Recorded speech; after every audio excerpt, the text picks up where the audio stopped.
Oke, assalamualaikum warahmatullahi wabarakatuh. Berjumpa lagi dengan saya. Ini sore-sore, mumpung lagi santai ya. Saya mau memotivasi teman-teman ya, yang teman-teman itu masih merasakan keliengan ya setiap hari itu, sempoyongan, badan itu oleng, buat aktivitas itu takut, buat aktivitas itu trauma gitu ya, karena mengalami keliengan, takut nanti pingsan, takut nanti jatuh di jalan ya. Dan keliengan ini memang bisa dikatakan itu selalu mengikuti ya. Jadi pas pada saat saya itu mengalami keliengan itu, justru dulu itu saya itu belum tahu kalau saya itu terkena gangguan asam lambung ya teman-teman ya. Jadi yang gejala yang timbul itu badan saya itu kok rasanya nggak enak, nggak nyaman. Terus sudah gitu itu ngeliang gitu. Pertama itu ngeliang, intensitasnya masih rendah gitu ya. Sering geliang gitu. Jadi terus kalau berdiri itu sering kayak gemeter, kayak kaki itu nggak kuat napak ya teman-teman ya. Dan itu saya nggak tahu penyebabnya kenapa. Makin ke sini saya pikir kok nggak sembuh-sembuh gitu ya. Nah jadinya saya itu semakin cemas, sebenarnya ada apa nih dengan diri saya. Kenapa keliengan, saya sudah obatin ke dokter gitu ya, sudah periksa ke dokter, itu nggak ada perubahan yang saya inginkan gitu ya. Jadi tidak ada perubahan yang signifikan gitu. Dan pada saat saya memeriksakan diri ke dokter juga pasti dikasihnya itu obat buat vertigo ya teman-teman ya. Nah, teman-teman pastinya ketika mengalami hal seperti ini ya sama dengan saya, bingung ya, bingung. Sebenarnya ini kenapa dan dari mana gitu ya. Nah, ini kalau menurut pengamatan dari saya sendiri ya teman-teman ya, kita bisa keliengan, sempoyongan, terus badan kita itu goyang, tidak seimbang itu ya memang karena kita itu mengalami gangguan pencernaan. Jadi ketika kita mengalami gangguan pencernaan, kita itu terjadi ketidakseimbangan di dalam organ tubuh kita gitu. Jadinya ketika kita itu makan yang diserap oleh lambung ya, untuk dibagi-bagi ya nutrisi, vitamin dan lain-lain yang dirubah jadi energi itu tidak maksimal. Nah, itu bisa terjadi seperti itu. Itu menurut saya ya teman-teman ya. Ditambah lagi karena kita itu juga cemas. Nah, kalau cemas otomatis ketika kita itu sudah makan banyak pun ya, kita sudah makan yang bergizi dan lain-lain, tapi kita itu energinya itu boros ya. Kita itu energinya boros dipakai untuk berpikir cemas gitu ya, karena ya tahu sendiri kan untuk penderita gangguan asam lambung setiap hari kan muncul sensasi, apalagi keliengan, sempoyongan itu kan mengganggu sekali ya. Jadi teman-teman yang sudah memeriksakan diri ke dokter, sudah cek ini itu dan sebagainya, sudah lab dan lain-lain, bahkan sudah CT scan gitu, tapi dinyatakan itu masih apa namanya normal gitu ya. Nah teman-teman pastinya tambah bingung lagi. Nah apalagi kalau teman-teman itu pernah searching ya di internet ya, gejala yang timbul karena keliengan itu tanda-tanda penyakit apa gitu teman-teman pastinya sudah berpikir macam-macam gitu, sama saya dulu juga seperti itu ya. Akan tetapi ketika teman-teman nanti sudah merasakan namanya kondisinya lambung itu sudah membaik ya, asam lambung sudah normal lagi gitu, itu keliengan itu juga akan berangsur membaik ya teman-teman ya. Jadi pada saat proses penyembuhan, proses pemulihan itu memang selalu mengikuti teman-teman ya. Itu saya dulu rasakan juga seperti itu. Nah, saya dulu juga sempat berpikir bahwa kenapa sih gangguan asam lambung kok bisa menyebabkan keliengan? Ada yang bilang itu bukan faktor dari lambung lah, itu faktor dari ini, dari itu gitu ya. Semakin bingung saya gitu ya. Tapi intinya waktu itu saya itu fokus sudahlah kalau memang saya didiagnosa memang saya ada gangguan lambung, terus saya juga disertai dengan kecemasan karena banyaknya muncul sensasi fisik ya. Ya sudah saya itu konsen satu persatu gitu ya. Dan semakin ke sini saya merasakan sensasi yang di fisik itu selain keliengan itu apa namanya? Selain keliengan itu sudah membaik gitu ya sensasi fisiknya ya. Terus keliengan itu memang intensitasnya itu menurun teman-teman ya, menurun. Intensitasnya menurun, tapi bukan berarti itu langsung hilang, itu enggak ya. Jadi kondisi sensasi fisik sudah mulai hilang, sudah banyak yang hilang. Itu keliengan itu bertahap juga ikut menurun ya teman-teman ya. Jadi kalau teman-teman bingung nih sebenarnya karena apa nih ya, karena faktor apa, penyebabnya apa gitu.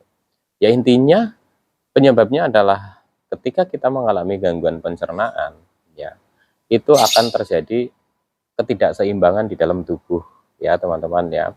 Baik dari lambung yang mencerna makanan terus dibagi ke sana ke sini ke sana ke situ gitu ya, itu juga belum bisa maksimal. Kalaupun sudah bisa terbagi, sudah bisa jadi energi ya, kita pakai karena kita masih terus mengalami itu ya, mengalami keliengan. Akhirnya kita pakai buat cemas, itu akhirnya boros ya, boros lagi, lemes lagi, bingung lagi, pusing lagi, akhirnya keliengannya intensitasnya juga tinggi lagi gitu ya teman-teman ya. Terus ada yang bilang karena tensinya tinggi, ya tensi tinggi bisa menyebabkan keliengan, tapi kalau menurut saya, kata teman saya yang memang punya darah tinggi ya teman-teman ya, jadi pada saat darahnya tensinya itu tinggi, itu memang keliengan ya, pusing gitu ya teman-teman ya, tapi tidak seperti saya. Kenapa saya itu setiap saat gitu ya, setiap saat lah, setiap hari saya merasakan keliengan tidak seimbang gitu, oleng gitu ya, pusing juga kadang, tapi itu terjadi setiap hari. Nah, untuk yang darah rendah juga sama gitu ya. Katanya juga mengalami keliengan ya, badan lemes, keliengan, kadang pusing. Tapi itu tidak setiap hari. Jadi pada saat tensinya itu turun gitu, itu juga mengalami seperti itu. Gitu. Terus ada yang bilang lagi karena kita kekurangan gula gitu ya. Gula darah kita itu sedang turun, drop, itu jadi keliengan. Ya itu bisa saja gitu ya. Kalau menurut saya ya bisa saja seperti itu. Tapi yang saya heran itu kenapa itu terjadi setiap saat gitu. Bahkan ketika kita duduk, ketika kita itu tiduran juga sama mengalami keliengan gitu ya, sempoyongan, jadi kayak badan goyang gitu. Nah, dari situ saya simpulkan ya teman-teman ya, kalau keliengan yang saya alami ini memang karena gangguan asam lambung ya, yang sudah disertai dengan kecemasan, akhirnya muter-muter seperti itu, dan terjadi ketidakseimbangan di dalam tubuh kita. Jadi semua organ-organ yang harusnya berfungsi dengan baik akhirnya terganggu karena kita juga cemas juga. Terus suplai makanan ya, gizi itu juga terganggu. Nah dari situlah ya bisa terjadi ketidakseimbangan ya. Nah, mungkin gula darah yang harusnya bisa sekian terus tidak bisa terserap maksimal, itu juga kemungkinan juga bisa seperti itu. Tapi akarnya kalau menurut saya ya karena kita sedang mengalami gangguan pencernaan. Jadi ketika teman-teman masih mengalami hal seperti ini ya, dan teman-teman itu sudah periksakan diri ke dokter, tidak ditemukan sakit lain, tidak ditemukan gangguan-gangguan lain ya, tensi normal ya, udah dicek lab juga, gula darah dan lain-lain, kolesterol itu juga normal, tapi masih mengalami keliengan gitu ya. Wah, kemungkinan itu kurang gizi. Nah, ini yang teman-teman ya, ada yang bilang karena kurang gizi gitu ya. Saya dulu pas awal terkena ini ya, dan itu saya itu juga makan masih biasa, dan badan saya itu juga masih benar-benar masih berat badan itu belum turun ya teman-teman, tapi juga intensitas kelihangannya juga masih tinggi. Jadi menurut saya juga faktor apa karena saya itu kurang gizi gitu ya, itu juga bisa menyebabkan. Tapi kalau menurut saya waktu saya dulu berat badannya masih inilah ya, masih belum turun gitu ya, saya makan juga banyak gitu ya, yang bergizi lagi, itu juga masih mengalami keliengan ya teman-teman ya. Jadi ya saya semakin bingung. Akhirnya ya saya fokuskan lah, kalau memang yang diperiksa oleh dokter itu saya itu terkena gangguan asam lambung, gangguan pencernaan, ya udah saya fokus dulu ke gangguan pencernaan saya. Dengan cara seperti apa ya, saya ikutin arahan dari dokter ya. Saya kan sudah cerita berkali-kali, sudah ke dokter sana sini, dan akhirnya saya menemukan dokter spesialis dalam yang memang menurut saya itu telaten ya,